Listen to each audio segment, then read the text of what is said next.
Hi, this is Catch Up on the News in 5 with Mary Gift Sunday. Some of the trending headlines today. Federal government buses evacuating Nigerians from Sudan cost $1.2 million. Federal government, varsities have offered to admit Nigerian students returning from Sudan. Fuel subsidy, be ready to pay 100,000 naira minimum wage, NLC tells federal government.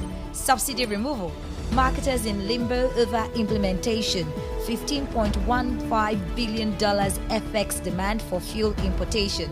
And it comes with some riders there. Subsidy removal, petrol may hit 800 naira per litre from June. Stakeholders doubt federal government.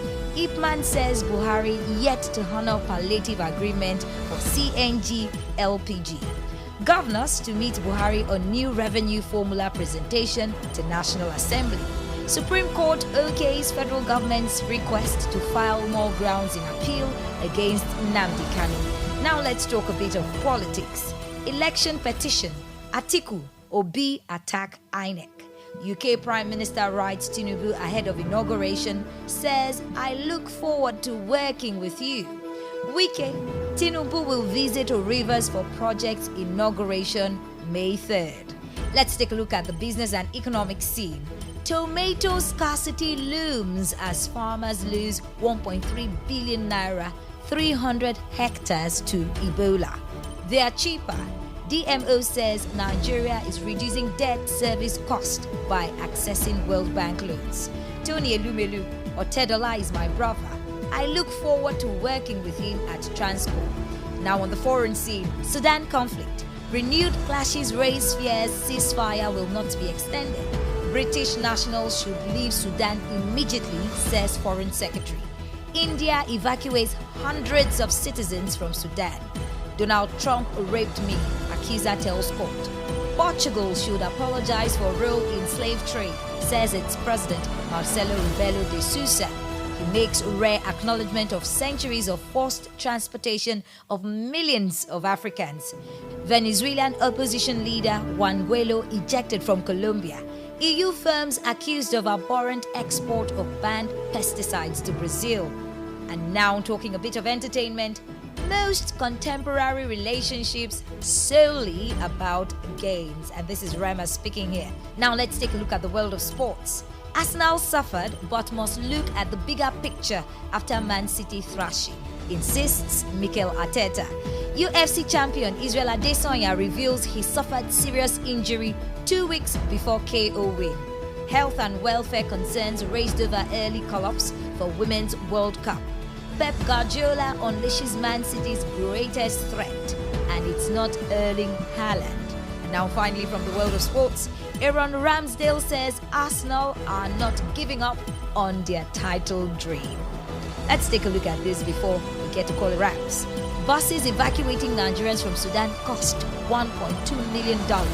The federal government says the 40 buses evacuating Nigerians from the civil unrest in Sudan cost about $1.2 million.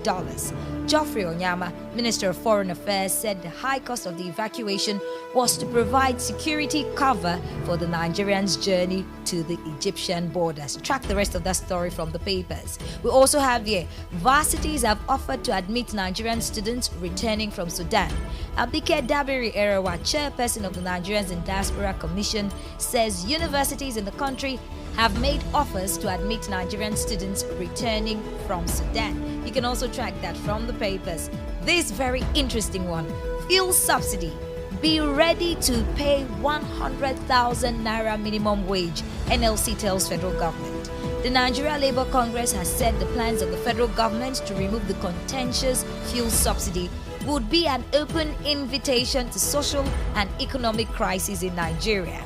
The outgoing government under President Muhammadu Buhari had fixed June as the date for the removal of the fuel subsidy and also announced the approval of 5,000 naira palliative to poor citizens as part of measures to ameliorate the expected difficulties that would follow the eventual removal.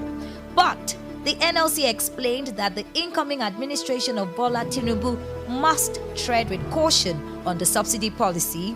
in order not to further plunge the nation into problems, adding that there would be increased poverty among the citizens if the government goes ahead with the subsidy removal. According to the chairperson of the Labour Union in Ekiti, if the government insists on the removal, the workers would only accept an increase of the minimum wage to at least 100,000 naira. Track that story from the papers. And finally, tomato scarcity looms as farmers lose 1.3 billion naira, 300 hectares to Ebola. I'm afraid that's about as much as I can take on today's edition of Catch Up on the News in 5 with Mary Gift Sunday. Of course, make it a date with me